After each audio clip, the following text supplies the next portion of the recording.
नहीं।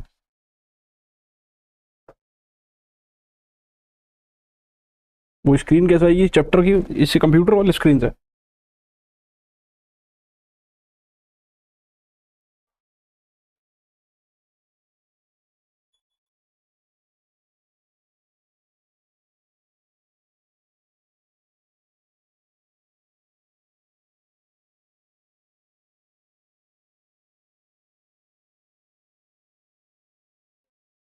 ठीक है, ये जूम आउट हो जाएगी ना एक बार में? एक बार में पूरी स्क्रीन पर आ जाएगी? आ गई। आए नहीं, कोई नहीं, नंबर दिखाना है ना बस।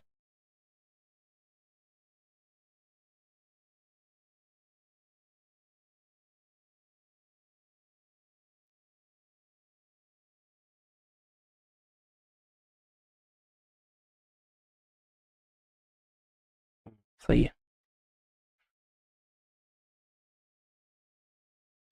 ठीक है।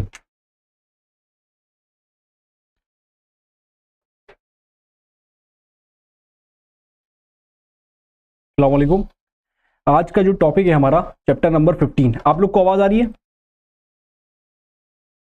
आवाज आ रही है आप लोगों को? ठीक है। तो आज का जो टॉपिक है चैप्टर नंबर 15, उससे पहले मैं आपको बताऊं कि हम लोग जो डिस्कस कर चुके हैं कि फौजदारी कानून और दीवानी कानून और फौजदारी अदालतें और दीवानी अदालतें जो हैं किस तरीके से अपने क्या उनका प्रोसेस है मुकदमे को ख़त्म करने का। ठीक है।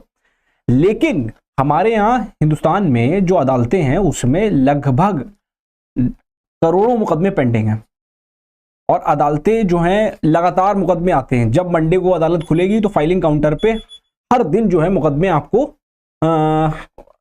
फाइल होते हुए दिखेंगे। मुकदमे हर हफ्ते हर दिन लगातार बढ़ रहे हैं।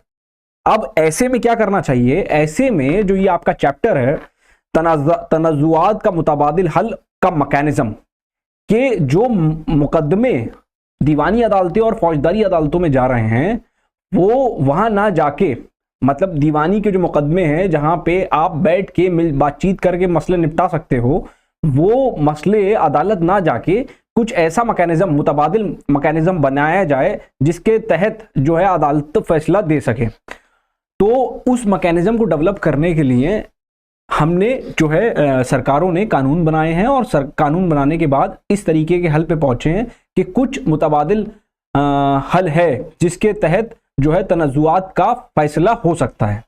ठीक। अब आपको मालूम है कि भारत में जो है सबसे सुपीरियर कोर्ट जो है वो सुप्रीम कोर्ट है। वो स्क्रीन, हाँ वही ग्रीन वाली। सबसे आपको मालूम है कि जो आपकी स्क्रीन पे दिख रहा होगा कोर्ट्स इन इंडिया, जो पहला सबसे बड़ा कोर्ट है वो सुप्रीम कोर्ट है। ठीक है। सुप्रीम कोर्ट जो है वो भारत में दिल्ली में है। ठीक। आपको मालूम है एक हायरार्की है, एक निजाम है कि अदालत का निजाम क्या होगा। तो सबसे बड़ी अदालत जो है वो क्या है? Supreme court. उसके बाद है हाई कोर्ट। 25 हाई कोर्ट है भारत में। कुछ स्टेट के लिए कुछ स्टेट्स के लिए एक सिमिलर हाई कोर्ट है, जैसे पंजाब हरियाणा चंडीगढ़ के लिए एक ही हाई कोर्ट है जिसे कहते हैं Chandigarh high court, Punjab Haryana high court. ठीक है। इसी तरीके से आपकी बुक में जो दे रखा है, बुक में दे रखा है कि नॉर्थ ईस्ट के जो उत्तर पूर्वी इलाके हैं उन इलाकों के लिए एक सिर्फ गुवाहाटी हाई कोर्ट है, लेकिन वो 2013 में बदलाव आ चुका है। असम, अरुणाचल प्रदेश, मिजोरम और नागालैंड के लिए गुवाहाटी हाई कोर्ट है। इसमें देख लीजिए स्क्रीन पे कि कोर्ट्स इन इंडिया, पहला कोर्ट है सबसे हाईएस्ट जो सुपीरियर कोर्ट है उसको बोलते हैं सुप्रीम कोर्ट। फिर उसके बाद है हाई कोर्ट जो कि भारत में 25 हैं। अभी जो रिसेंटली बना है वो अमरावती में बना है, आंध्र प्रदेश का और तेलंगाना का 2019 में। फिर डिस्ट्रिक्ट कोर्ट्स हैं, हर जिले की एक जिला स्तर न्यायालय होगी। फिर तालुका के लिए या आपके कह लीजिए जो तहसील के लिए उसकी अदालतें अलग होंगी। तो ये एक निजाम है जो कोर्ट का निजाम है। अब आप कोर्ट के निजाम में जो दीवानी और फौजदारी के मुकदमे हैं वो फौजदारी के कोर्ट में अलग जाएंगे, दीवानी के कोर्ट में अलग जाएंगे। लगातार आप देखोगे कि कोर्ट में मुकदमे की जो संख्या है, जो नंबर है वो इंक्रीज हो रहा है, मतलब वो डिक्रीज नहीं हो रहा, कम नहीं हो रहा, वो लगातार बढ़ रहा है। ठीक। तो अब ऐसे में क्या करना था, हमें कुछ ऐसे तरीके ढूंढने थे जिससे क्या हो सकता था, हमारे मुकदमे जल्दी से जल्दी फैसला हो सकता था, हो सके उस पर, ऐसा कुछ मैकेनिज्म ढूंढना था। आपको मालूम ही है कदीमी हिंदुस्तान में एक निजाम चलता था सलासिल का, बैठ के पंचायत करी, पंचायत करने के बाद फैसला हुआ और जो लोग थे वो फैसले को मानते थे। पंचायती निजाम था। और आज भी जो है हमारे यहाँ गांव देहात में जो फैसले होते हैं वो पंचायत के निजाम से हल हो जाते हैं। कोई ऐसा मसला हुआ कि अड़ोस पड़ोस का मामला है, उसमें कोर्ट ना जाके वो क्या करते हैं, दो पार्टी बैठी, पंच बैठे और पंचों ने अपनी बात रखी और बताया कि भाई ये फैसला है, दोनों पार्टियों की बात सुनी और फैसला कर दिया। इसी तरीके के निजाम की जरूरत हम लोगों को थी। और वो क्यों जरूरी था? वो इसलिए जरूरी था क्योंकि करोड़ों करोड़ मुकदमे जो है भारत की अदालतों में पेंडिंग है और फैसला आ नहीं पा रहा है। और जब फैसला नहीं आएगा तो अदल और इंसाफ होना मुश्किल है। और अदल के लिए ही आदमी अदालत जाता है, इंसाफ के लिए ही, हक के लिए ही अदालत जाता है। अब उसमें फैसला ही ना हो पाए, डिले होता रहे, तारीख पे तारीख पड़ती रहे, और आप तो रोज निकल के जा रहे हैं अपने मुकदमे की पैरवी के लिए हर तारीख पे, पैसा भी खर्च हो रहा है, वकीलों को भी पैसा जा रहा है, कोर्ट फीस भी जा रही है। तो उसके लिए जरूरी ये था जो आज का चैप्टर है कि तनाजुआत की जो मुतबादिल हल का मैकेनिज्म क्या होगा, क्या मैकेनिज्म होगा जिसके तहत जो कोई भी मसले हैं उनको निपटाया जा सकता है। उसको बोलते हैं अल्टरनेट डिस्प्यूट रेजोल्यूशन मैकेनिज्म। ये लिखा है अल्टरनेट डिस्प्यूट रेजोल्यूशन मैकेनिज्म। ठीक, इसको उर्दू में बोलेंगे, आप लोग की जबान में बोलेंगे तनाजुआत के मुतबादिल हल का मैकेनिज्म। लिख लीजिए अल्टरनेट डिस्प्यूट रेजोल्यूशन मैकेनिज्म, तनाजुआत के मुतबादिल हल का मैकेनिज्म। यानी जो नॉर्मल अदालतें हैं, जो नॉर्मल कोर्ट प्रोसीडिंग हैं, वो इसमें लागू नहीं होंगी। नॉर्मल कोर्ट प्रोसीडिंग लागू नहीं होंगी। बैठ के बातचीत करके जो लोग तैयार होंगे कि उनके फैसले किए जा सकें, क्योंकि इसका जो फितरी वो है, नजरियात जो है वो ये है कि आदमी बातचीत करके अपने मसले निपटा ले। कोई डाउट है तो पूछ लीजिए, क्या समझ में नहीं आ रहा है? अल्टरनेट डिस्प्यूट रेजोल्यूशन मैकेनिज्म, ठीक, ये है। और उसमें लिखा हुआ है आर्बिट्रेशन। इसको सबको धीरे धीरे एक्सप्लेन करेंगे क्लास में। आर्बिट्रेशन, कंसिलिएशन, मीडिएशन, नेगोशिएशन और लोक अदालत। आप लोगों ने लोक अदालत का नाम जरूर सुना होगा कि भाई चालान कट गया, बाइक से जा रहे थे, हेलमेट पहने नहीं थे भाई साहब, और जो है चालान कट गया, तो वकील साहब कहते हैं कि आओ इसे लोक अदालत में निपटा देंगे। बिजली का बिल था, काफी महीनों से भरा नहीं था, जो है बिजली कट गई, अब उसका जो है फाइन लगा, फाइन आया 1 लाख रुपए। तो अब आप क्या करोगे, उसे लोक अदालत में निपटा सकते हो। ये सारे जो प्रोसीजर्स हैं ये नॉर्मल कोर्ट प्रोसीडिंग से थोड़े अलग होंगे। नॉर्मल कोर्ट प्रोसीडिंग में क्या होगा, पहले मुकदमा दायर होगा, मुकदमा दायर होने के बाद जिस पार्टी ने मुकदमा किया होगा वो उसकी गवाही होगी, फिर जो उसके विटनेसेस हैं, जो उसके गवाहान हैं, उसकी गवाही होगी, फिर उसके बाद डिफेंस की गवाही होगी, फिर दोनों के क्रॉस एग्जामिनेशन होगा, फिर जजमेंट आएगा। जजमेंट आने के बाद वो हाई कोर्ट जा सकता है अपील करने, अपील से संतुष्ट नहीं होगा तो फिर वो सुप्रीम कोर्ट जा सकता है। इतने में 2 नस्ल खत्म हो जाती हैं। ठीक, अगर दादा ने मुकदमा किया है तो पोते को उसका फैसला सुनने को मिलता है। ये एक रिवाजी तौर पे बात कही जाती है कि इस तरीके का निजाम है कि अगर किसी व्यक्ति ने केस फाइल किया है तो उसको टाइम लगता है। तो ये एक कस्टमरी सेइंग है कि ऐसा हो जाता है कि भाई आपने केस फाइल कर दिया तो उसका फैसला तो आपका सन इन लॉ सुनेगा, ऐसा क्या कहते हैं, आपका जो है ग्रैंड सन सुनेगा। इस तरीके की बातें कही जाती हैं। लेकिन हम भारत का आईन का जो मकसद है वो जिंदगी और जाती आज़ादी के तहफ़्फ़ुज़ करना है। मतलब वो जो लाइफ और पर्सनल लिबर्टी है कि भारत का जो आईन है उसका मेन मकसद ये है कि जो लोगों की ज़िंदगी है और उसकी आज़ादी है उसका तहफ़्फ़ुज़ फराहम करना उसका एक मात्र मकसद है। ठीक है, अब होता क्या है कि अगर आपने अदालत में मुकदमा फाइल कर दिया तो आपको लगेगा पैसा खर्च होगा, कोर्ट फी लगेगी जिसको कोर्ट फीस बोलते हैं, फिर वकील साहब की फीस लगेगी। ठीक है, वकील साहब की फीस, फिर उसके बाद जब आप अदालत आया करेंगे तो आने जाने का पैसा लगेगा, और फिर आपके जहनी जज्बात पे भी लोड पड़ेगा, क्योंकि जब मुकदमा होता है किसी नॉर्मल कोर्ट प्रोसीडिंग में तो आप लोग अगर वीडियो देखते होंगे तो आपको पता होगा मारपीट भी हो जाती है, दबाव भी रहता है, मानसिक तनाव भी रहता है। तो ये सारी चीजें मौजूद थी। उसको जब हम अपने यहाँ कदीमी हिंदुस्तान में देखते हैं कि पंचायत का एक निज़ाम था और पंचायत के निज़ाम से फैसले हो सकते थे, तो ऐसे मामले जिन मामलों में दोनों पार्टी रजामंद हैं फैसला करने को, तो आप उनके लिए कोई मुतबादिल हल क्यों नहीं निकालते हैं। इसलिए ज़रूरी समझा गया कि कोई मुतबादिल हल निकाला जाए और इस तरीके का जो इश्यूज हैं, जाकि ख़ानदानी मैटर्स हैं, आपका फैमिली डिस्प्यूट का मामला है, या फिर आपने कोई सामान ख़रीदा और उस सामान की ख़रीद फरोख्त में कोई दिक्कत हुई, तो आपको जो है वो देखना पड़ेगा। एक चीज़ मैं आपको यहाँ क्लियर कर दूँ, जो आपकी बुक मिली है उसका पैरा नंबर 1 जो है उसमें एक कन्फ्यूजन है, थोड़ा सा उसमें गलती है, मेरे ख्याल से वो अपडेटेड नहीं है, क्योंकि हमारे यहाँ हाई कोर्ट अब 25 हो चुके हैं। जब ये मेरे ख्याल से किताब लिखी गई होगी तो उस वक्त 25 नहीं होंगे, इस वजह से उसमें ये लिखा है कि गुवाहाटी हाई कोर्ट के पास 7 राज्यों का अधिकार है कि उसके मुकदमे जो हैं सिर्फ एक गुवाहाटी हाई कोर्ट में आएंगे, लेकिन ऐसा नहीं है। हाई कोर्ट वाली अगर लिस्ट आप देखेंगे तो उसमें आपको मिलेगा कि अब 25 हाई कोर्ट्स हो चुके हैं। ये स्क्रीन पे आप देख लीजिए, एक पहला कैलकाटा हाई कोर्ट है, और ये लिस्ट मुझे लगता है कि आपको आपके उस पर पहुंचा दी जाएगी, आप इसको लिख लीजिएगा, ठीक है। कैलकाटा हाई कोर्ट है, फिर बॉम्बे हाई कोर्ट है, और इसका ये कहाँ के मुकदमे सुन सकता है। कैलकाटा हाई कोर्ट सुन सकता है वेस्ट बंगाल, अंडमान एंड निकोबार आइलैंड, ठीक है। बॉम्बे हाई कोर्ट ये सुन सकता है Maharashtra, Goa, Dadar and Nagar Haveli and Daman and Diu, ठीक है। यहाँ के मुकदमे जो है बॉम्बे हाई कोर्ट सुन सकता है। फिर मद्रास हाई कोर्ट के पास जो जूरिसडिक्शन है, जो उसका अधिकार है, वो है तमिलनाडु पे और पुडुचेरी पे, ठीक है। फिर इलाहाबाद हाई कोर्ट है, जिसका पूरे उत्तर प्रदेश में जो उत्तर प्रदेश के जो मुकदमे हैं वो उसकी सुनवाई कर सकता है। कर्नाटका हाई कोर्ट में कर्नाटका के मामले हैं, पटना हाई कोर्ट में बिहार के मामले हैं। गुवाहाटी हाई कोर्ट, जिसमें जो आपकी बुक में दे रखा है उसके पास 7 राज्य थे, लेकिन नहीं, अब 7 नहीं है, अब उसके पास सिर्फ असम, नागालैंड, मिजोरम और अरुणाचल प्रदेश है, ठीक है। गुवाहाटी हाई कोर्ट में 4 राज्य के मुकदमे जो हैं उनकी सुनवाई हो सकती है। उड़ीसा हाई कोर्ट में सिर्फ उड़ीसा के मुकदमे हैं, सुनवाई करने की हुकूक हैं। राजस्थान हाई कोर्ट में सिर्फ राजस्थान के। जम्मू एंड कश्मीर एंड लद्दाख में जम्मू कश्मीर और लद्दाख के मामले की सुनवाई करने का अधिकार है, ठीक। मध्य प्रदेश में मध्य प्रदेश के, केरला में केरला और लक्षद्वीप के, ठीक है।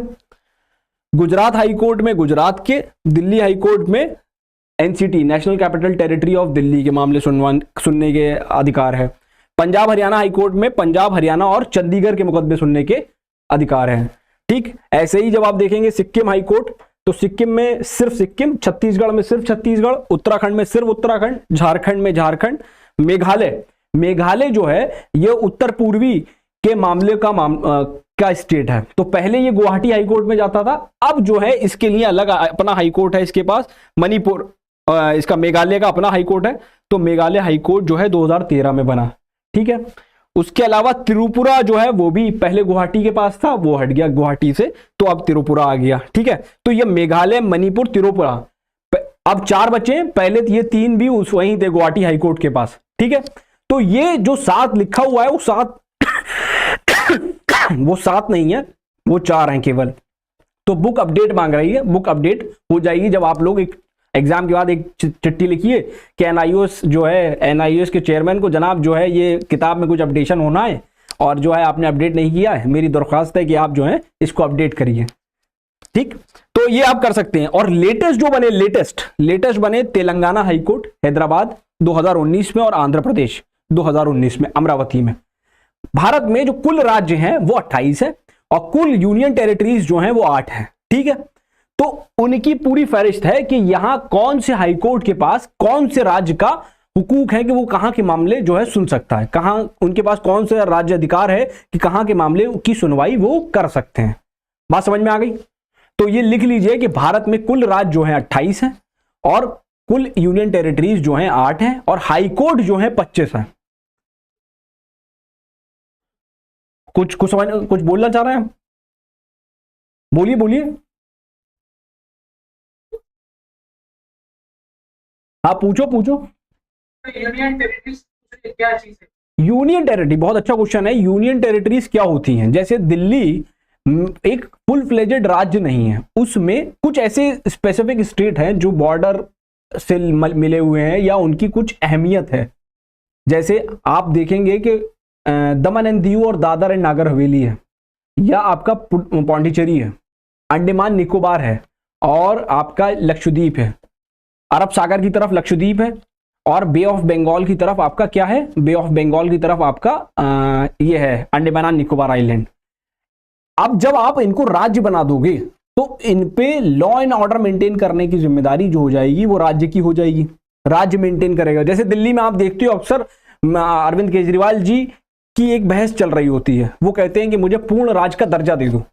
पूर्ण राज्य का दर्जा इसलिए मांग रहे होते हैं क्योंकि जो लॉ एंड ऑर्डर मेंटेन करने की जिम्मेदारी होती है वो किसके पास होती है, राज्य के पास।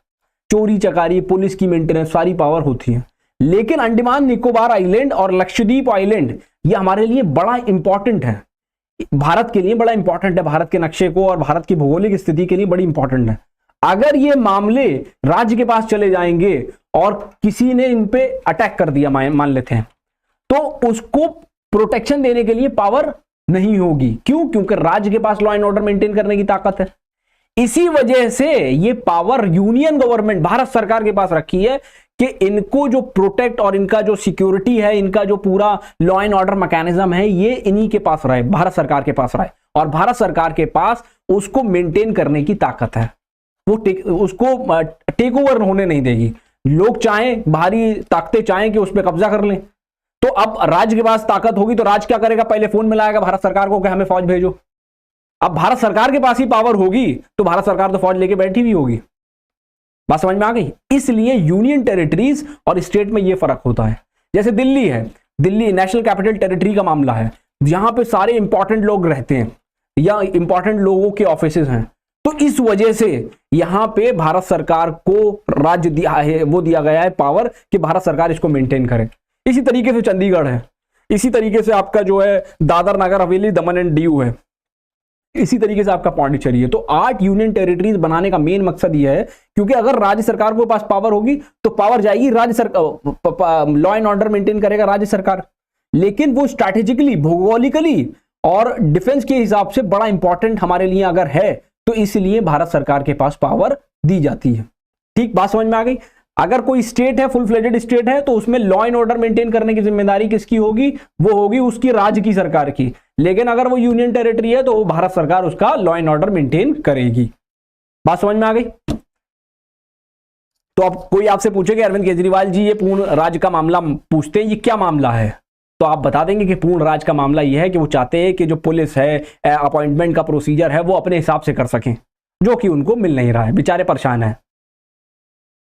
ठीक, तो ये एक हाईकोर्ट की आपको एक फहरिस्त दी गई है, इसे आप याद करें। मैं पिछली कई दिनों से आपसे बोल रहा हूं, कई क्लासेस से आपको बोल रहा हूं, करंट मतलब अगर आप ये याद कर लोगे तो आपका एग्जाम में आंसर राइटिंग का पैटर्न अच्छा हो जाएगा।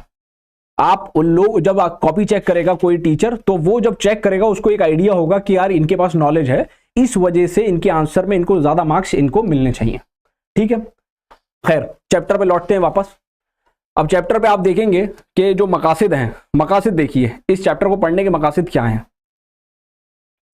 इस लेसन को पढ़ने के मकासिद ये हैं कि आपको जो है तनाजुआत के मुतबादिल हल का जो मैकेनिज्म है, आप ये समझ पाएंगे, उसकी तारीफ कर पाएंगे कि ये क्यों जरूरी है, जरूरत क्यों पड़ी। जैसे मैंने आपको बताया कि मुकदमा कोई करेगा, फैसला आएगा 10 साल बाद, 20 साल बाद, तो क्या आप इतना इंतजार कर पाएंगे? आज की जनरेशन जो पबजी खेलने वाली जनरेशन है, आप उससे ये एक्सपेक्ट कर रहे हो कि वो इतने इंतजार कर लेगी फैसलों का? नहीं कर सकते। तो आपको क्या चाहिए? आपको चाहिए अल्टरनेट, मुतबादिल वो चाहिए, हल चाहिए। अब वो कैसे आएगा? वो आएगा बातचीत करके। असल में जब मुकदमे होते हैं तो दोनों पार्टी, दोनों फरीकैन जो हैं क्या करते हैं? बातचीत करना छोड़ देते हैं। अब उनके बीच में अगर कोई ऐसा व्यक्ति मौजूद है और वो फैसला करा सकता है, उनको टेबल टॉक करा सकता है, एक टेबल पे लेके आ सकता है कि आइए बैठ के बात करते हैं और मसला निपटा लेते हैं, तो ऐसे मसले में उस व्यक्ति का होना बड़ा इंपॉर्टेंट है। लेकिन जिस जनरेशन में हम लोग हैं, जिस दौर में हम लोग हैं, उस दौर में लोग अपने माता और पिता से ही बात करने को तैयार नहीं है, फोन में देख के ही पूरा दिन गुजर रहा है। तो अब ऐसे दौर में आपको लोगों को अपॉइंट कराना पड़ेगा अपने मामले निपटाने के लिए। भाई बहन को मामला निपटाने के लिए वालिदा और वालिद काफी थे, लेकिन अभी क्या है कि बाहर फैसले निपटते हैं भाई बहनों के। खानदान के मसले हैं, चाचा ताऊ निपटा लेते थे पहले मामले, अभी क्या है आपको जो है बाहर मामले निपटाने पड़ते हैं। क्यों? क्योंकि आपके घर में ऐसे बड़े बुजुर्ग नहीं मौजूद हैं जो उनकी बात सुनी जाए। आज के ज़माने में तो सब काबिल हैं, और सबके पास ऐसी ऐसी काबिलियत है कि वो तुरंत मिस्टर गूगल प्रोफेसर साहब से वो पूछते हैं और तुरंत बताते हैं कि जनाब देखिए ये है जवाब। तो वही सारी चीजें हैं। अब आप जब इसके मकासद पढ़ेंगे, और ये ऐसा डिस्प्यूट रेजोल्यूशन मैकेनिज्म ये इतना इंटरेस्टिंग है कि जो इसको जल्दी अडॉप्ट कर लेगा उसको ज्यादा अच्छा फायदा मिलेगा। जैसे आप लोग वकील बन जाएं और आप आर्बिट्रेशन काउंसिल बन जाएं, आप जो है आर्बिट्रेशन काउंसिल बन जाएं तो बहुत जबरदस्त आमदनी भी होनी है, क्योंकि जो व्यक्ति आपको अपॉइंट करेगा तो दोनों पार्टी आपको पैसा देंगी। 25% आप इनसे लेंगे, 25% आप इनसे लेंगे, ठीक है। तो आर्बिट्रेशन काउंसिल बनने में उसमें क्या होता है कि आप दोनों के बीच में एक फैसला करने का काम करते हैं। आप एक एग्रीमेंट तैयार करेंगे कि भाई फला शख्स ने ये बोला था, आपकी जिम्मेदारी ये है, इनकी जिम्मेदारी ये है। तो ये आपका काम होगा आर्बिट्रेशन काउंसिल का। कई तरीके के मैकेनिज्म होते हैं। पहला है आर्बिट्रेशन, दूसरा है मीडिएशन, तीसरा है कंसिलिएशन, मैं आपको स्क्रीन पर भी दिखा दूंगा। फिर नेगोशिएशन, बातचीत, फिर एक है लोक अदालत। लोक अदालत के जरिए जज कहता है कि आपका बिल है 1 लाख रुपए का, बताइए कितना देना चाहते हैं। वो कहेगा जनाब बहुत गरीब आदमी है, हम 500 रुपए दे सकते हैं। जज कहेगा कुछ तो देख लो, 1 लाख रुपए है। तो जज कहेगा ऐसा है 2000 में से निपटा दो। फैसला निपट गया, मुकदमा पेंडिंग था काफी सालों से, अब वो मुकदमा निपट गया तो मुकदमे का नंबर रिड्यूस हो गया, और जो जिसकी हैसियत रही थी उस पर इतना भारी भार लगा देना वो मुश्किल हो जाता है। तो जो मुतबादिल हल, जो तनाजुआत का मुतबादिल हल का जो मैकेनिज्म है, उसका असल मकसद जो है, उसका जो फितरी कैरेक्टर है वो ये है कि वो फैसला करने में विश्वास रखता है। जैसे हमने देखा फौजदारी का जो कानून है उसका जो फितरी कैरेक्टर है वो क्या है, वो कैरेक्टर उसका ये है सजा देना। इसका जो फितरी कैरेक्टर है वो है फैसला करना। तो जब आपसे आंसर पूछा जाए कि what is the nature of alternate dispute resolution mechanism, तो आपसे पूछा जाए कि इसका फितरी कैरेक्टर कैसा है अल्टरनेट डिस्प्यूट रेजोल्यूशन का, तो आप जवाब दोगे इसका फितरी नेचुरल कैरेक्टर है कि ये फैसला करेगा दो पार्टियों के बीच में, दो फरीकैन के बीच में फैसला करने का कैरेक्टर जो है वो किसका है, अल्टरनेट डिस्प्यूट रेजोल्यूशन मैकेनिज्म का। यानी तनजुआत के मुतबादिल हल का जो फितरी कैरेक्टर है वो फैसला करने का है, ना कि सजा देने का। सजा देनी है तो भाई आप फौजदारी की अदालत में चले जाएं, और अगर मामले निपटाने तो आप जनाब आपके सामने इतने बड़े बड़े काउंसिल बैठे हुए हैं, इनके पास आइए आर्बिट्रेशन के लिए और ये आपका मामला निपटा देंगे। गाड़ी चोरी का मामला है, गाड़ी चोरी का मामला है, अदालत कहेगी कि जो है आपको सजा होगी क्योंकि आपने चोरी करी है, ठीक। तो जो मैकुले ने कानून लिखा था उसमें भी ये था कि अगर एक पार्टी जिसकी गाड़ी चोरी हुई है वो चाहे तो उसको खत्म कर सकती है, कंपाउंड करा सकती है, ठीक। अगर उसको गाड़ी के पैसे मिल जाते हैं या गाड़ी मिल जाती है और पार्टी चाहे, जिसने कंप्लेंट दर्ज करी है, तो चाहे तो मसला खत्म करा सकती है। अदालत पूछेगी, जज साहब पूछेंगे, हाँ जी जनाब बताइए गाड़ी मिल गई आपको, हाँ मिल गई, मुकदमा चलाना चाहते हैं, वो कहेंगे छोड़िए जनाब, वो चलो ठीक है भाई वो भर दो, अपने बॉन्ड भर दो, आइंदा नहीं करोगे, बॉन्ड भरवा दिए गए, मुकदमा खत्म, तो जमानत के जो कागज हैं वो लगा लिए जाएंगे इनके। बात समझ में आ गई। इस तरीके से मामले जो फौजदारी के कानून है उसमें भी निपटते थे, लेकिन यहां पे जो वो मामले हैं दीवानी के मामले, जैसे फैमिली का डिस्प्यूट है, खानदानी डिस्प्यूट जिसको बोलते हैं, बिजनेस के बीच में दो पार्टनर्स के बीच में डिस्प्यूट हो गया, एक पार्टनर ने 1 करोड़ रुपये लगाया, दूसरे पार्टनर ने भी 1 करोड़ रुपये लगाया, 2-2 करोड़ रुपये दोनों पार्टनर ने लगाए। अब उन्होंने जो है सामान खरीद लिया 3 करोड़ का, ठीक, 1 करोड़ रुपये जो है उन्होंने लोन ले लिया। एक पार्टनर कहता है कि जनाब अब मैं जो है आपके साथ काम करने के लिए रजामंदी मेरी जो है कम है, खत्म हो रही है, मैं आपके साथ काम नहीं कर पाऊंगा क्योंकि मुझे ये अंदाजा है कि बेईमानी हो सकती है। तो अब क्या होगा, वो आप जैसे काबिल लोगों को आर्बिट्रेटर अपॉइंट करेगा, वो कहेगा जनाब हमारा फैसला करा दो। जब फैसला कराने के लिए वो आपके पास आएगा, आप कहोगे ऐसा है, कुछ फीस आपकी लगेगी, कुछ फीस मैं उनसे लूंगा, कुछ आपसे लूंगा, आप बता दीजिए आपके क्या मामले हैं, आपकी क्या डिमांड है, उनसे पूछ लेंगे आप क्या देना चाहते हैं, दोनों के बीच में फैसला आप करा देंगे। आप होंगे आर्बिट्रेटर, क्या होंगे, सालिस, आर्बिट्रेटर। तो ये जो चैप्टर है बड़ा इंटरेस्टिंग चैप्टर है और बड़ी ग्रोइंग फील्ड है लॉ में। मतलब जब आप लॉ करके निकलेंगे तो ये एक ऐसा काम करेगी, जैसे प्रॉपर्टी का डिस्प्यूट आ गया, एक पार्टी कह रही है ये कागज मेरे हैं, ये प्रॉपर्टी तो मेरी है, दूसरी पार्टी कह रही है ये कागज तो मेरे पास भी है। तो अब ये मामले एसडीएम की अदालत में जाएगा, एसडीएम जो है इसको दिखा देगा, जिसके पास असली कागज होंगे वो एसडीएम बता देगा, नहीं होगा तो आप लोग दीवानी की अदालत में जा सकते हो। दीवानी की अदालत में भी कोर्ट ने एफकॉन्स इंफ्रास्ट्रक्चर के जजमेंट में हाई कोर्ट सुप्रीम कोर्ट ने यह बोला है, हर सिविल डिस्प्यूट पहले एडीआर के लिए जाएगा। हर सिविल डिस्प्यूट पहले कहां जाएगा? एडीआर यानी अल्टरनेट डिस्प्यूट रेजोल्यूशन मैकेनिज्म के पास जाएगा। जितने भी दीवानी के मुकदमे हैं पहले उनका एडीआर कर लो, क्या फैसला हो सकता है, क्या सेटलमेंट हो सकता है या नहीं।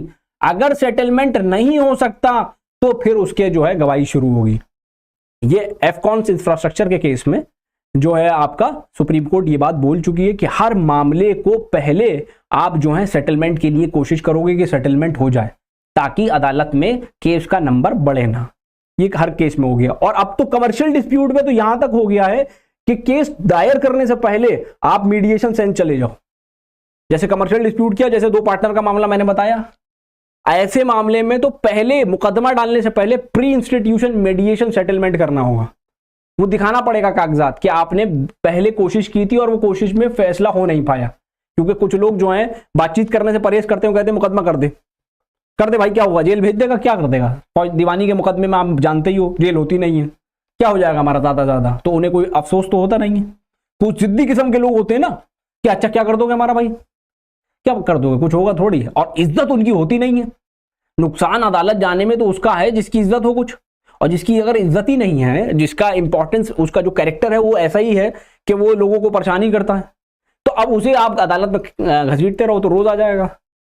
और वो आएगा तो वकील साहब भी जो है उससे पैसे नहीं लेंगे कि यार इसका तो ऐसा ही चलता रहता है। दिक्कत तो उसकी है जिसका इंपॉर्टेंट एक सोसाइटी उसको इमेज मानती, सोसाइटी में उसकी इमेज है, और जिसकी इमेज ही नहीं है आप उससे क्या एक्सपेक्ट करोगे। तो वो तो लगातार मुकदमे चलाते रहेगा। तो इसीलिए ऐसे जो मामले हैं उनको आप अल्टरनेटिवली रिजॉल्व करा लें, सेटल करा लें, ये कोर्ट भी कह रही है। ठीक, और अगर कोर्ट नहीं कहती तो क्या भारत सरकार कानून बनाती? नहीं बनाती। कोर्ट ने ही बोला कि इतने मुकदमे पेंडिंग हैं, आप जो है अल्टरनेटिवली डिस्प्यूट रेजोल्यूशन मैकेनिज्म। अभी सुप्रीम कोर्ट में लोक अदालत लगी हुई थी, सुप्रीम कोर्ट में भी लोक अदालत लगी हुई थी। सुप्रीम कोर्ट के कुछ मामले थे जिनको सेटल करना था, तो चीफ जस्टिस साहब उसमें बैठे हुए थे डिस्प्यूट सेटल करने के लिए। तो लोक अदालत में भी काफी मुकदमे हम सेटल करते हैं। अखबार अगर आप पढ़ते हो तो देखो, हर मेरे ख्याल से 3 महीने में या 2 महीने में एक बार लोक अदालत लगती है, नेशनल, राष्ट्रीय लोक अदालत, नेशनल स्तर की, और उसमें जो है मामले खत्म किए जाते हैं, फैसला दिया जाता है। वो लेकिन वो होते छोटे मामले हैं, जैसे ट्रैफिक चालान के मामले हो गए, आपके इलेक्ट्रिसिटी का पेमेंट का है उसका मामला है, रेंट टेनेंट किराएदार और मकान मालिक के बीच का डिस्प्यूट है, ये सारे मामले, या फैमिली मियाँ बीबी के मामले हैं, वो उनको सेटल करने का काम लोक अदालत के जरिए किया जाता है। आ रही बात समझ में आप लोगों को? बात समझ में आ रही है आप लोगों को? ठीक, कोई सवाल है आप लोगों का तो पूछिए, फिर आगे बढ़ते हैं। कोई क्वेश्चन नहीं है? वेरी नाइस, बहुत सब कुछ समझ में आ गया है आप लोगों को। जिस दिन एग्जाम आए होगा और नंबर नहीं आएंगे फिर सवाल होगा आपसे। ठीक,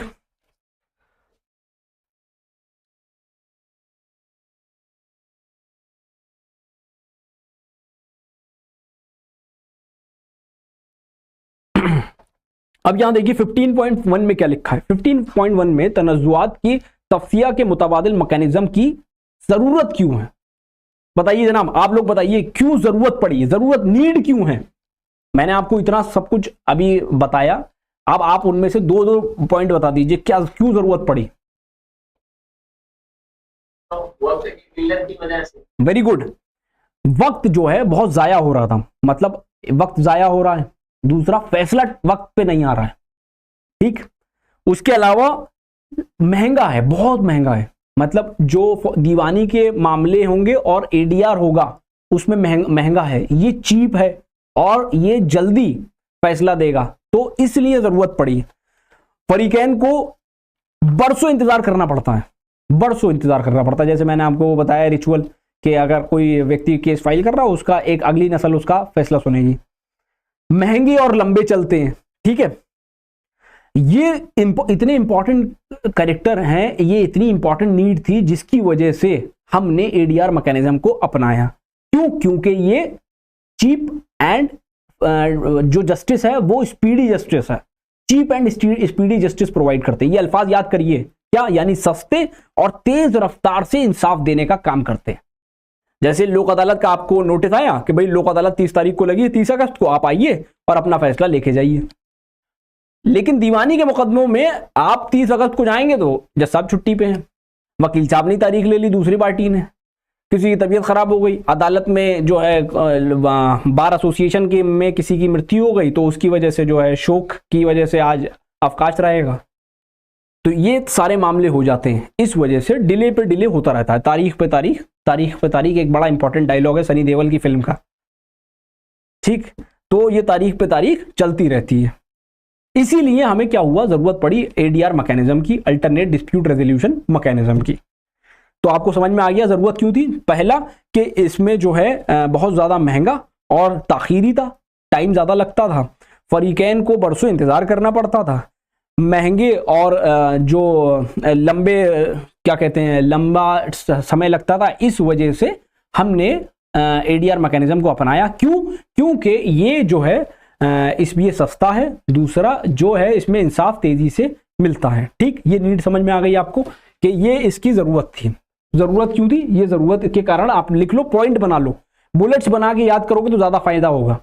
बुलेट्स बना लिए, क्या लिख लिया, जरूरत क्यों पड़ी? क्योंकि जो आम अदालतें थी वो उसमें लंबे बरसों बरस मुकदमे चलते थे, लंबा मुकदमा चलने के कारण उसमें पैसे भी ज्यादा लगते थे। अब इनकी जरूरत इसलिए है क्योंकि ये सस्ते हैं और इसमें जो है फैसला जल्दी आता है। ये आंसर आपका कंप्लीट हो गया, 3 नंबर आपको मिल गए। ठीक, अब एडीआर जो है आप देखेंगे, अब देखिए 15.2 तनज़ुआत के हल का मुतबादिल तरीका, रेजोल्यूशन क्या है, किस तरीके से आप जो है एडीआर मैकेनिज्म को अडॉप्ट करेंगे और कौन कौन से केसेस में होंगे और किस तरीके के टाइप्स हैं। जैसे मैंने आपको बताया आर्बिट्रेशन, मीडिएशन, कंसीलिएशन, नेगोशिएशन और आपका लोक अदालत, ये 5 जो टाइप्स हैं, ये किन किन केसेस में आते हैं, किन किन केसेस में आएंगे। आप कोई एग्जाम्पल दे सकते हैं? मैंने आपको इतने बहुत से एग्जाम्पल दिए, कोई आप एक एग्जाम्पल दें कि कहां हम एडीआर मैकेनिज्म को अडॉप्ट कर सकते हैं। कोई एग्जाम्पल है आप लोगों के पास? उदाहरण देना चाहते हैं कोई? हाँ कहिए, आप कुछ कह रहे हैं उनके कान में। हाँ बताइए, कोई एग्जाम्पल आप लोगों के पास हो तो बताइए।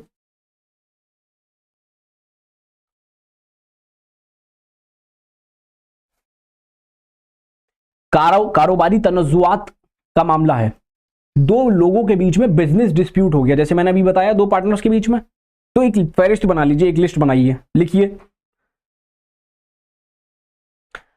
कंज्यूमर डिस्प्यूट, सलाफीन की शिकायत, कंज्यूमर कंप्लेंट्स, ये कुछ पूछ रही हैं। कंज्यूमर डिस्प्यूट, कंज्यूमर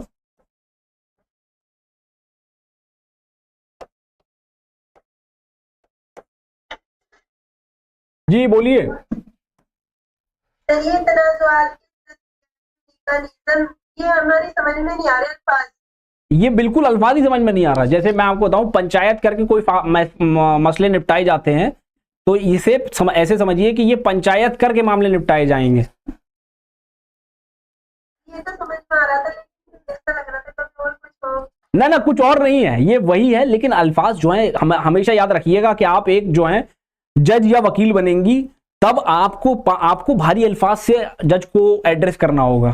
तो ये वो अल्फाज हैं। ठीक है, बात समझ में आ गई आपको? मतलब इसका मतलब ये वही है कि मामले जो निपटाए जाते थे अदालत के जरिए, कुछ अदालत के अलावा कुछ ऐसी मैकेनिज्म बनाया जाएगा जिसके जरिए आप मामले का हल करवा सकते हैं। तभी बोलते हैं तनज़ुआत का मुतबादिल हल का मैकेनिज्म। मतलब कोई तनज़ुआत है, कोई मामला डिस्प्यूट अराइज हो गया, उस डिस्प्यूट को किसी कोर्ट के अलावा तरीके से अगर सॉल्व करेंगे तो उसको बोलेंगे एडीआर। क्या बोलेंगे? Alternate dispute resolution mechanism. आप समझ में आ गया आपको? हाँ, तनज़ुआत जो होते हैं आपके किसी एक ए है और बी है, उसके बीच में जो डिस्प्यूट हुआ, मान के चलिए उसके बीच में एक पार्टनर्स थे, 2 लोग थे, उनके 1,000 रुपए का उन्होंने कॉन्ट्रैक्ट किया, मुआयदा किया। अब वो सॉल्व करना नहीं चाह रहा, वो देना नहीं चाह रहा है। ए ने बी से कहा कि मैं अपनी घड़ी 5,000 रुपए की 30 जुलाई को बेचूंगा। उसने 30 जुलाई को नहीं बेची। अब आप क्या करोगे? उसके खिलाफ दीवानी अदालत में मुकदमा करोगे। दीवानी अदालत में जब आप मुकदमा करेंगे तो वो मुकदमा काफी सालों बरसों बरस चलेगा।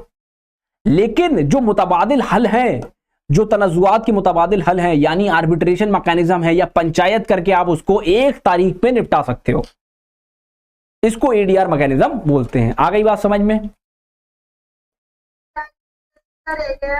तस्फिया मतलब वो तो तरीका है ना, तरीकाकार क्या है? हाँ, तरीकाकार। आप ये तरीकाकार है हमारे पास। कोई भी सवाल है आप पूछिए, वेरी गुड। मतलब आप क्वेश्चन पूछोगे तो और मजा आएगा, क्लास इंटरेस्टिंग होगा।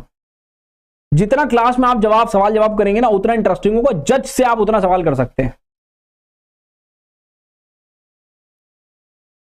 अब देखिए कौन कौन सी केसेस में आप एडीआर मैकेनिज्म को अडॉप्ट कर सकते हैं। ये लिख लीजिए एक बुलेट पॉइंट में, मैं आपको बताऊंगा, फिर इसको एक्सप्लेन करूंगा क्या क्या है ये सारी चीजें। जी बताइए।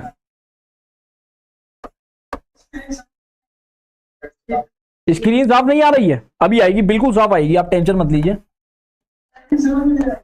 समझ में नहीं आ रहा है? राइटिंग समझ में नहीं? क्या नहीं समझ में आ रहा? ये कंज्यूमर कंप्लेंट है, CONSUMER, consumer complaint, COMPLAINTS, complaints. Family, FAMILY, family. Dispute, DISPUTES, disputes. ये construction dispute, CONSTRUCTION, construction dispute, DISPUTES, disputes. ठीक है?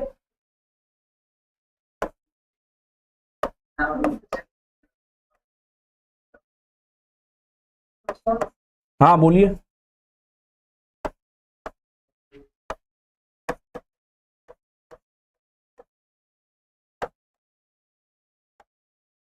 देखिए कंज्यूमर कंप्लेंट्स को बोलते हैं सलाफीन की, कंज्यूमर कंप्लेंट्स को बोलेंगे सलाफीन की शिकायत। जो जिन्होंने सामान खरीदा, अब उनका जो है सामान खराब निकला। जैसे अमेजॉन से किसी ने आईफोन मंगाया 14 प्रो मैक्स, 14 प्रो मैक्स है या 15 प्रो मैक्स जो भी है मुझे नहीं मालूम है, मैं ज्यादा आईफोन के बारे में नॉलेज नहीं रखता हूं। तो उन्होंने फोन मंगाया, अब वो उसमें आ गया ईंट, मोबाइल की जगह ईंट आ गई। अब आप क्या करोगे? अब आप जो है मुकदमा करेंगे। तो दीवानी की अदालत में तो आपको टाइम लगेगा। आप क्या कर सकते हो? एक आर्बिट्रेशन मैकेनिज्म होता है कि आप उसको नोटिस भेजो, वो कहेगा जनाब हमने आपसे मोबाइल मंगाया था, यहां तो हमें घर थोड़ी बनाना था, जो हमें तो फोन करना था, आपने हमें एक ईंट भेज दी है, तो कृपया करके इसको वापस ले लीजिए और हमारा जो है या तो पैसा वापस कर दीजिए या हमें फोन दे दीजिए। तो इस ऐसे मामलों में आप क्या कर सकते हो? एडीआर मैकेनिज्म को अडॉप्ट कर सकते हो, पहला। दूसरा है फैमिली डिस्प्यूट, खानदानी तनज़ुआत। खानदानी तनज़ुआत यानी कोई मियाँ बीवी के बीच का मामला है, औलाद और वालिदैन के बीच के मामले हैं, ठीक है। और इसके अलावा चचा और आपके वालिद के बीच का कोई मामला है, तो उसका प्रॉपर्टी का डिस्प्यूट है फैमिली के बीच में, तो आप उनको क्या कर सकते हो? एडीआर मैकेनिज्म पंचायत करवा के निपटा सकते हो। तीसरा है कंस्ट्रक्शन डिस्प्यूट, तामीरी तनज़ुआत। तामीरी मतलब आपने किसी को कॉन्ट्रैक्ट दिया कि भाई हमारे लिए एक जो है बिल्डिंग बना दीजिए 4 मंजिला, और उसमें जो है हर बिल्डिंग हर फ्लोर पे 2-2 फ्लैट बनाइएगा। अब उसने उस पे 2-2 फ्लैट नहीं बनाए, उसने जमीन भी कम करी, माल भी हल्का लगाया। तो अब ऐसे मामलों में आप क्या करोगे? आप एडीआर मैकेनिज्म लगा सकते हो। अगर आप नॉर्मल कोर्ट प्रोसीडिंग से जाओगे, नॉर्मल दीवानी के मामलों से जाओगे, तो अब आपको लगेगा टाइम उसमें, और यहां टाइम का कम होगा। इस वजह से आप एडीआर मैकेनिज्म अडॉप्ट कर सकते हो। मान के चलो घर बनवाना था आपने, और घर बनवाने के बाद 6 महीने में शिफ्ट होना था। अब आप वहां मुकदमा करेंगे या 6 महीने में शिफ्ट होंगे? तो अदालत में तो 6 महीने में तो पहली डेट ही पड़ेगी, ठीक। फिर आपका बिजनेस डिस्प्यूट यानी कारोबारी तनज़ुआत, उसको जो है उसका तरीकाकार क्या है, उसको कैसे रिजॉल्व करा जाएगा। अब ये जो तरीका है, ये इन सारे मामलों में आप क्या कर सकते हो? इन सारे मामलों में आप एडीआर मैकेनिज्म अडॉप्ट कर सकते हो, यानी एडीआर मैकेनिज्म के तरीके से, उसके तरीकेकार से उसका तस्फिया कर सकते हो। बात समझ में आ गई? और इनके जो फैसले होते हैं वो भी अदालत की तरह के फैसले होते हैं। मतलब कोई इसके खिलाफ जाता है, इसकी खिलाफ वर्जी करता है, तो अदालत में आप दिखा सकते हो कि हमारे बीच में फैसला हो गया था जनाब। जैसे मैंने बताया, एग्जांपल दिया वो आईफोन का 14 प्रो मैक्स या 15 प्रो मैक्स का, अब उसमें फैसला हो गया था कि ये पैसा देगा 30 अगस्त तक, और एप्पल ने जो है 30 अगस्त तक पैसे नहीं भेजे आपके अकाउंट में। तो अब आप जो है अदालत जा सकते हो कि जनाब हमारे और इसके बीच में फैसला हो गया, उसके फैसले के खिलाफ काम कर रहा है, तो आप उसको एग्जीक्यूट कराने के लिए अदालत जा सकते हो। मतलब उसकी इतनी इंपॉर्टेंस है इन चीजों की कि अगर आपने मामला हल करा लिया और हल कराने के बाद जो है पार्टी फरीकैन जो है मान नहीं रहे, उसके बाद भी आप क्या कर सकते हो, आप अदालत जा सकते हो। बात समझ में आ गई?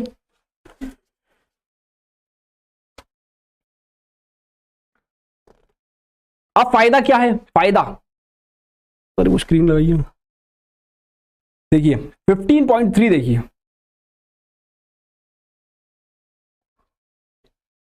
15.3 देखिए, एडवांटेजेस, एडीआर के फवाइद और उसके तरीकेकार। ठीक, उसके फवाइद क्या है, फायदे क्या हैं, आप लोग बताइए क्या फायदे होंगे? आप लोगों ने तो अब काफी जानकारी आप लोगों को हो गई, ये बताइए क्या फवाइद होंगे, क्या फायदे होंगे? फैसला मिलेगा। वेरी गुड, फैसला मिलेगा। तारीख पे तारीख नहीं मिलेगी, जैसे सनी देओल कहते हैं तारीख पे तारीख, वो नहीं मिलेगी। क्या मिलेगा? फैसला। और खर्चा कम होगा। वेरी गुड, खर्चा कम होगा, चीप होगा, इसमें आसानी से जल्दी आपको जो है फैसला मिल जाएगा और सस्ता होगा। और बताइए क्या होगा? एक एक करके आपसी ताल्लुकात खराब नहीं होंगे। पहली बात, आपसी ताल्लुकात खराब नहीं होंगे। पहले क्या होगा, पहले क्या होता था, दीवानी मुकदमों में आपसी ताल्लुकात खराब हो जाते थे। एक मुकदमा हुआ तो वो 10 मुकदमों में कन्वर्ट हो जाता था। मारपीट हो गई, उनके बीच में जो है डंडे चल गए। ठीक, तो आपसी मुकदमेबाजी से नुकसान होता था। क्या क्या नुकसान होता था? पहले तो वो महंगा था, दूसरा आपसी ताल्लुकात खराब होते थे, जज्बाती दबाव रहता था, और फरीकैन के लिए थकान भरा हो जाता था। रोज आना अदालत मतलब हर तारीख पे अदालत जाना और आना, ये सारी चीजें, अदालत की फीस, वकील की फीस, नकल की फीस, ठीक है, और जो उसके अखराजात थे उस पर दबाव जो है बनता था। लेकिन आप लोग जैसा ही बता रहे हो कि एडीआर मैकेनिज्म से क्या होगा, सस्ता हो जाएगा मामला, आपसी ताल्लुकात खराब नहीं होंगे, और जो मामले हैं वो उसमें फैसला मिलेगा। ये सबसे महत्वपूर्ण चीज है कि वहां पे फैसला मिलेगा। यहां पे क्या होता था, यहां पे तारीख मिलती थी। ठीक, तो ये आप लिख लीजिए, एक पॉइंट बना लीजिए, बुलेट पॉइंट बना लीजिए कि एडीआर के फवाइद क्या हैं। एडीआर के फवाइद ये हैं कि आपको जो है फैसला मिलेगा, पहला। दूसरा आपको मिलेगा कि ताल्लुकात खराब नहीं होंगे। तीसरा जज्बाती दबाव के शिकार नहीं होंगे, और थकान भरा नहीं होगा, उसमें आदमी जो है टाइम वेस्ट नहीं होगा उसका। अदालत की फीस से बचेंगे, वकील की फीस से बचेंगे। लेकिन आपको सालिस को पैसे देने पड़ेंगे, जो आपका जो पंचायत हो उसकी जो भी फीस होगी वो आपको देनी पड़ेगी। मतलब आपका बजट के अंदर आप एडीआर मैकेनिज्म करा सकते हो। आप अगर आप चाहो कि अब बहुत बड़े आर्बिट्रेटर बुलाना चाहते हो अपने मामले में, छोटे से मामले में बहुत बड़े आर्बिट्रेटर, तो ये आपकी कमी है। आप अपने करीब के किसी वकील साहब को कहिए कि हमारे बीच में बैठ के फैसला करा दें। अब वकील साहब को एक कुछ छोटा अमाउंट पैसा आप देखिए, आप फैसला करवा सकते हैं। और उस फैसले की इतनी अहमियत है कि अदालत भी उन फैसलों को फैसला मानेगी। ठीक है, उसको अदालत से आप एग्जीक्यूट भी करा सकते हैं। तो आपको पता चल गया एडीआर के फवाइद क्या है और उसका तरीकाकार क्या है। बात समझ में आ रही है? अब ये जो शब्द है आर्बिट्रेशन, ये आर्बिट्रेशन होता क्या है? आर्बिट्रेशन का जो शब्द है ये आपने लिखा था अभी, सलासिस, मतलब जो सालिस है। ये मेरी स्क्रीन लगाइएगा सर। हाँ जी बताइए।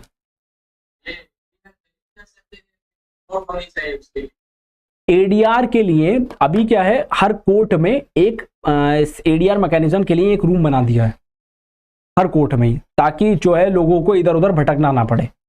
तो हर कोर्ट में एक एडीआर मैकेनिज्म के लिए आर्बिट्रेशन सेंटर है, कहीं कहीं मीडिएशन सेंटर है। मियाँ बीवी के जो मामले हैं वो तो पहले उसमें मुकदमा दर्ज होता ही नहीं है। मतलब अगर कोई ग्रेव मामला नहीं है मतलब कोई गंभीर मामला नहीं है तो उसमें मुकदमा पहले दर्ज, एफआईआर दर्ज नहीं होती। अदालत क्या कहती है, पुलिस क्या कहती है, पहले जो है मीडिएशन सेल चले जाओ। मीडिएशन सेल चले जाओ का मतलब आप जो है बैठ के बातचीत कर लो, कुछ सुलह अगर हो जाती है आप लोगों के बीच में तो हम जो है अदालत में हम फैसला, फिर एफआईआर को लिखेंगे, और अगर सुलह नहीं बनती तो एफआईआर लिखते हैं। आप समझ रहे हैं बात को, कि हर मामले में जरूरी कोर्ट ने यह कर दिया कि पहले बातचीत कर लें, क्योंकि आपसी जो ताल्लुकात खराब हो जाते हैं तभी मुकदमेबाजी होती है।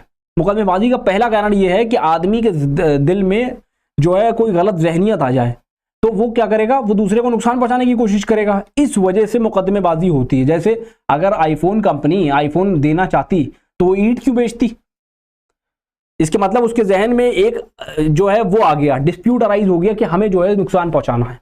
जब इस तरीके की सिचुएशन आ जाती है तो फिर मुकदमेबाजी होती है। अब दूसरा दूसरा फरीकैन जो है जिसका नुकसान हुआ वो क्या करे, वो उसको पहले ही नोटिफाई कर दे कि जनाब आली अगर आप इसको निपटा लेते हैं तो फायदा, नहीं तो हम मुकदमेबाजी करेंगे, या कंप्लेंट करेंगे, पुलिस कंप्लेंट करेंगे आपके खिलाफ। तो ये सारी सिचुएशन जब बनेगी तो आपको फायदा होगा और लोगों का, और कोर्ट के नंबर घटेंगे, मतलब अदालत केस के नंबर घटेंगे, और केस के जब नंबर घटेंगे तो जजों को इंसाफ करने में आसानी होगी, क्योंकि जो इंपॉर्टेंट मामले हैं वहां पे इंसाफ मिल नहीं पा रहा है, तारीख मिल रही है, इसलिए जरूरी है। ठीक है, तो अब जो एडीआर मैकेनिज्म है उसमें क्या क्या प्रोसेस है, उसमें था पहले आर्बिट्रेशन। आर्बिट्रेशन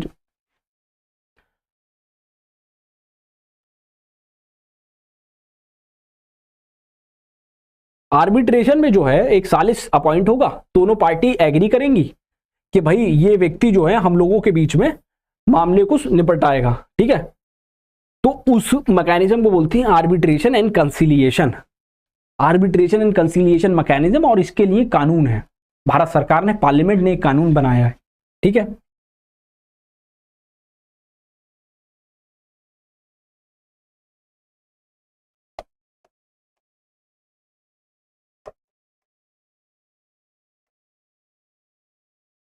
आर्बिट्रेशन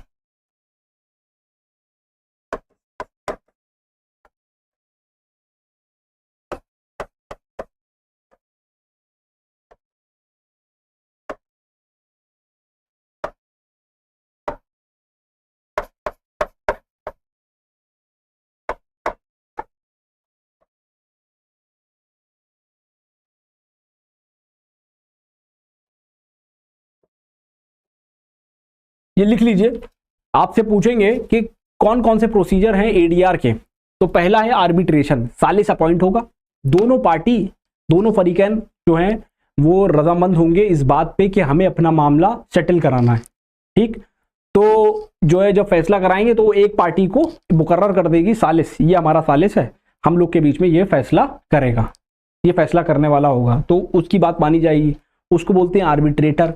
एक पूरा प्रोसेस, एक एग्रीमेंट बनेगा, उसको बोलते हैं आर्बिट्रेशन एग्रीमेंट।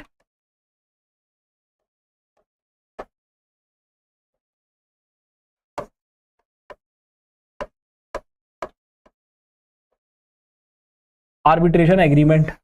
अब जब आप लोग वकील बनेंगे तो आप लोगों का काम होगा आर्बिट्रेशन एग्रीमेंट बनाना, मुआयदा बनाना कि जो फैसला हुआ है, दोनों पार्टी जिस चीज बात पे रजामंद हुई हैं तो आप उस पे जो है फैसला कर सकते हो। मतलब वो बनाने की जिम्मेदारी, ड्राफ्ट करने की जिम्मेदारी, लिखने की जिम्मेदारी आपकी होगी। जो मुआयदा लिखा जाएगा दोनों पार्टी के बीच में वो लिखने की जिम्मेदारी आप जैसे वकीलों की होगी। ठीक, फिर कंसिलिएशन क्या होता है, कंसिलिएशन में एक पार्टी कहेगी कि मुझे जमीन का दाहिना हिस्सा चाहिए, दूसरी पार्टी भी कह रही दाहिना हिस्सा चाहिए, तो उसके बीच में एक व्यक्ति अपॉइंट होगा, कंसिलिएटर जिसको बोलते हैं। वो क्या करेगा, वो बताएगा कि जनाब आप बाईं तरफ का हिस्सा ले लो, लेकिन दाहिनी पार्टी से आप कहोगे कि थोड़ा हिस्सा तुम कम कर लो। दोनों के बीच में एक बीच की राय इख्तियार करने की चीज जो होगी उसको बोलते हैं कंसिलिएशन। बात समझ में आ गई?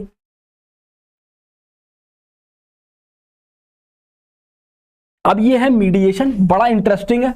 ये जो है आजकल बड़ा चल रहा है फैमिली डिस्प्यूट में। फैमिली डिस्प्यूट में पुलिस जो है कह रही है कि मियां बीवी के जो मामले हैं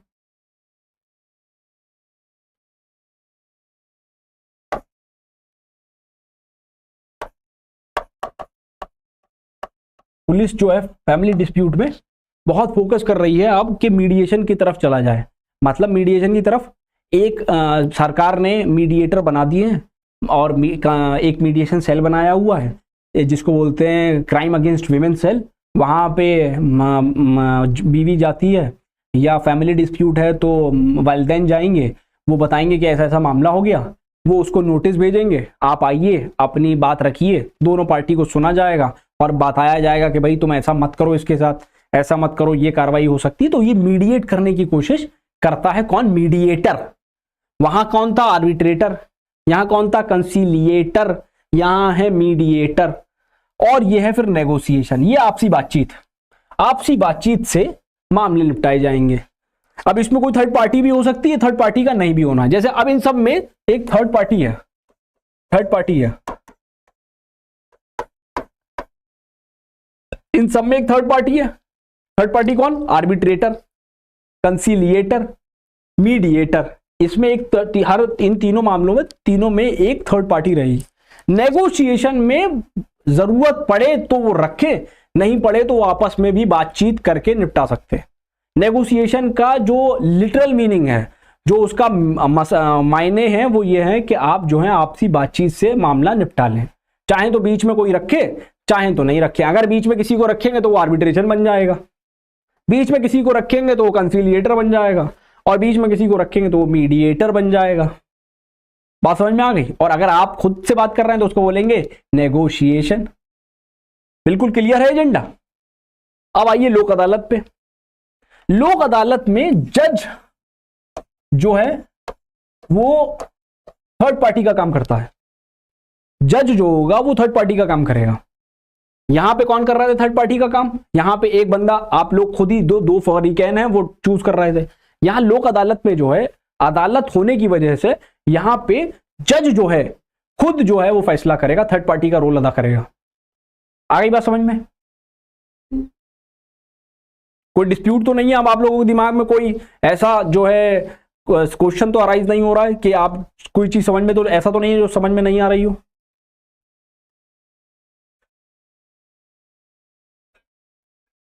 लिख लिया आप लोगों ने? कोई सवाल है आप लोगों के?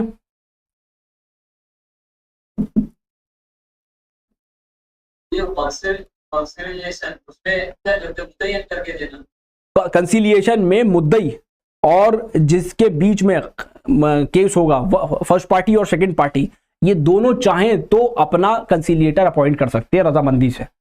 ठीक, अपनी रजामंदी से। और ये आप हमेशा याद रखना, ये बहुत अच्छा क्वेश्चन है आपका।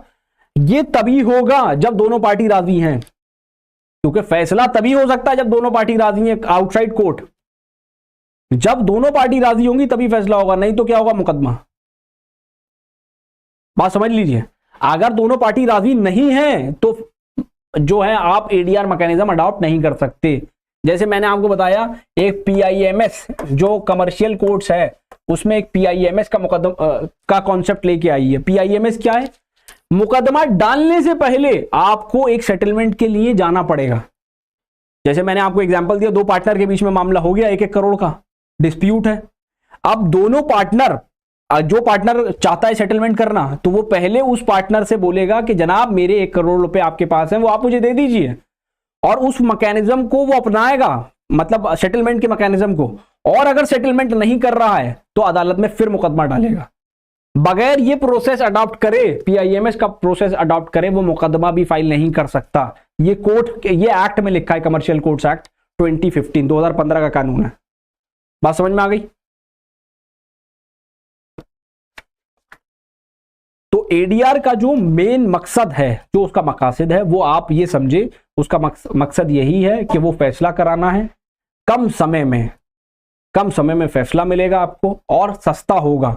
क्योंकि जो दीवानी अदालतें हैं, दीवानी अदालतों में आपका समय ज्यादा लगता है, महंगा होता है, और जो आपसी ताल्लुकात हैं वो खराब होते हैं, जज्बाती दबाव का शिकार बनते हैं दोनों फरीकैन।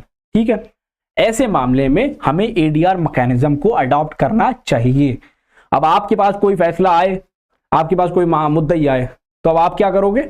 आप मुद्दई से कहोगे कि जनाब आप जो है एडीआर मैकेनिज्म को अडॉप्ट करिए, जब तक कि वो फौजदारी का मुकदमा ना हो। फौजदारी के मुकदमे के लिए कभी आप ये मुतासर मत करिए किसी को कि आप जो हैं उससे कहें कि आप जो है एडीआर मैकेनिज्म को अडॉप्ट कर लें। किसी ने किसी के साथ गलत किया है या रियाकारी कर दी या जिनाखोरी कर दी, तो आप ऐसे मामलों में एडीआर मैकेनिज्म की तवज्जो मत को ज्यादा बढ़ावा मत दीजिए, उसको बढ़ावा ही मत दीजिए। बात समझ में आ रही है? ये वो मामले हैं जो डिस्प्यूट्स हैं, जो तनाजुआत हैं, जिनमें समाज का हालात नहीं बदलते, मतलब समाज जो है उसका ताना बाना नहीं बिखरता है।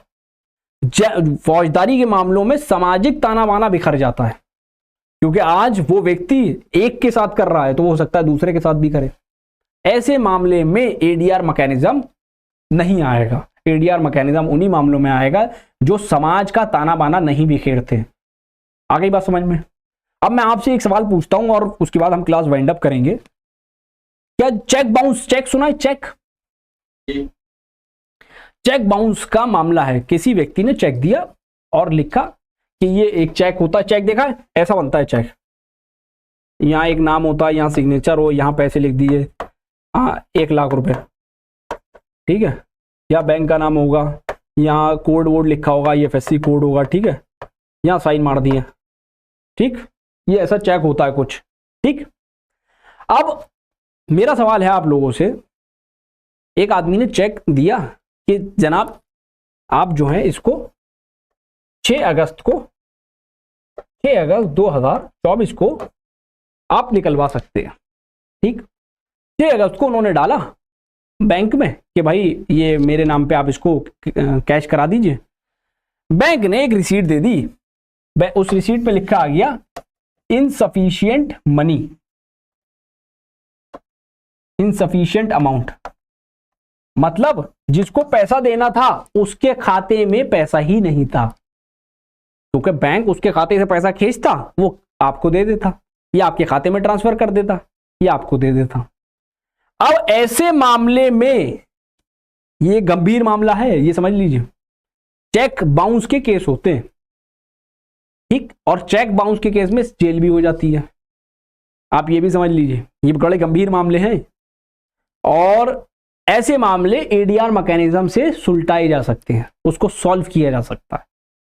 अब आपके पास कोई आए जो कहे कि भाई हमारा चेक बाउंस का केस हो गया, तो आप कहोगे एडीआर मैकेनिज्म अपनाया था, वो कहेगा भाई नहीं अपनाया था, तो आप कहो कि जनाब कोर्ट में एक एप्लीकेशन डाल दो कि हमारा जो है एडीआर के लिए भेज दें, सेटलमेंट के लिए मैटर भेज दें, मैं पैसे देने को तैयार हूं, ठीक।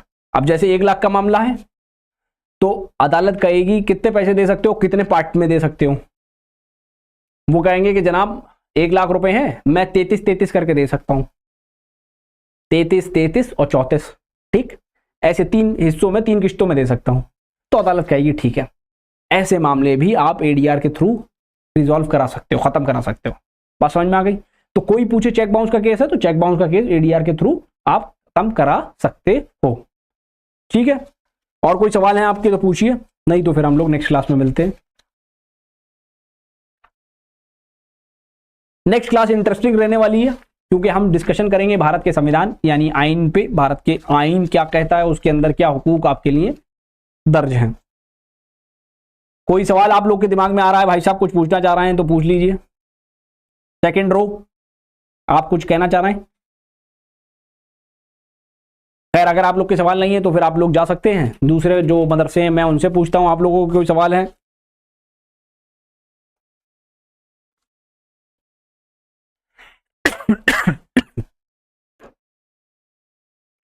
जी आप लोगों का अगर कोई क्वेश्चन हो तो आप लोग पूछ सकते हैं, जी पूछिए।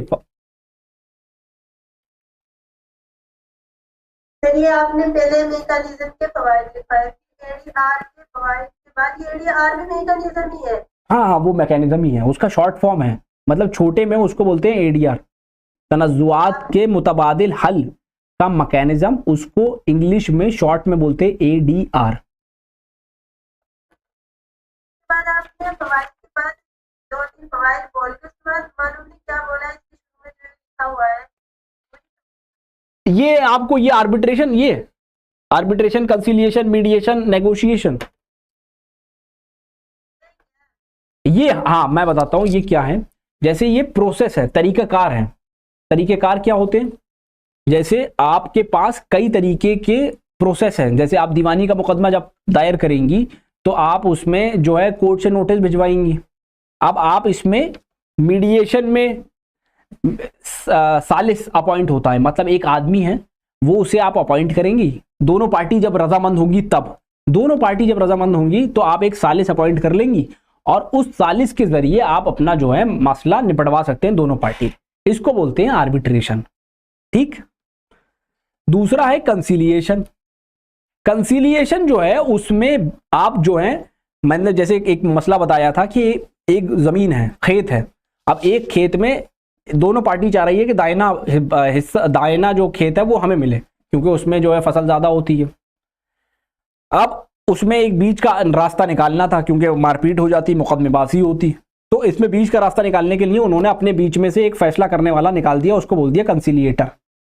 उन्होंने कहा भाई एक आदमी एक हिस्से एक काम कर लो, जो आप बात कर रहे हो कि आपको लेफ्ट हैंड साइड वाला चाहिए या राइट हैंड साइड वाला चाहिए, तो आप राइट साइड वाला ले लो, जो राइट साइड वाला लेगा उसे कम हिस्सा मिलेगा। तो इस ऐसी प्रोसेस को बोलते हैं कंसिलिएशन, मतलब बीच की रास्ते की बात करते हैं। फिर है मीडिएशन। मीडिएशन क्या होता है कि एक जगह लोग इकट्ठे होते हैं और वहां पे कुछ लोग होते हैं जिनको बनाया जाता है मीडिएटर, मतलब वो दोनों पार्टियों को सुनेंगे और फिर बताएंगे कि आपकी बात ये ठीक है या नहीं। अब आप कहोगे कि अदालत में और मीडिएशन में क्या फर्क है, तो अदालत में आपको मुकदमा दायर करना पड़ेगा, पूरा प्रोसेस इस्तेमाल करना पड़ेगा। यहां पे वो आपकी बात सुनेंगे, आपके जो डॉक्यूमेंट्री एविडेंस है उसको देखेंगे, उसके बाद फैसला कर देंगे। इतना समय नहीं लगेगा जैसा अदालतों में समय की बर्बादी होती है, वो समय की बर्बादी यहां कम होगी। ठीक। फिर आपका नेगोशिएशन है। नेगोशिएशन में कोई तीसरी पार्टी इन्वॉल्व नहीं होगी, मतलब जैसे आपने देखा आर्बिट्रेटर में एक सालिस अपॉइंट हो रहा है, कंसिलिएशन में एक कंसिलिएटर अपॉइंट हो रहा है, मीडिएशन में एक मीडिएटर अपॉइंट हो रहा है। नेगोशिएशन में आपसी बातचीत के जरिए ही मामले निपटाए जाते हैं। दो भाइयों के बीच में मामला है, दोनों ने बातचीत कर ली, खत्म हो गया मामला, या दो बहनों का मामला है, उन्होंने बातचीत कर ली, खत्म हो गया। अब उसमें अदालत थोड़ी आएगी या उसमें थर्ड पार्टी थोड़ी आएगी। ऐसे लोक अदालत है। लोक अदालत में जो है अदालत थर्ड पार्टी का रोल अदा करती है और वो दोनों पार्टी को सुन के मामला फैसला कर देती है। ये मैंने बताया था, बात समझ में आ गई आपको?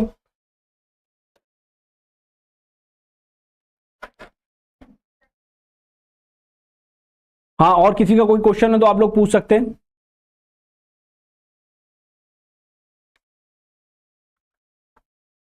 जी, कोई किसी का क्वेश्चन है आप लोगों का? अगर नहीं है तो फिर हम लोग नेक्स्ट क्लास में मिलते हैं इंशाल्लाह, और फिर आगे हम अगले क्लास में कॉन्स्टिट्यूशन पे डिस्कशन करेंगे। नेक्स्ट चैप्टर जो है हम लोग का कॉन्स्टिट्यूशन है। ठीक है, और ये लिस्ट आपको भेज दी जाएगी हाई कोर्ट की, ये याद कर लीजिएगा। ठीक है, अल्लाह हाफिज।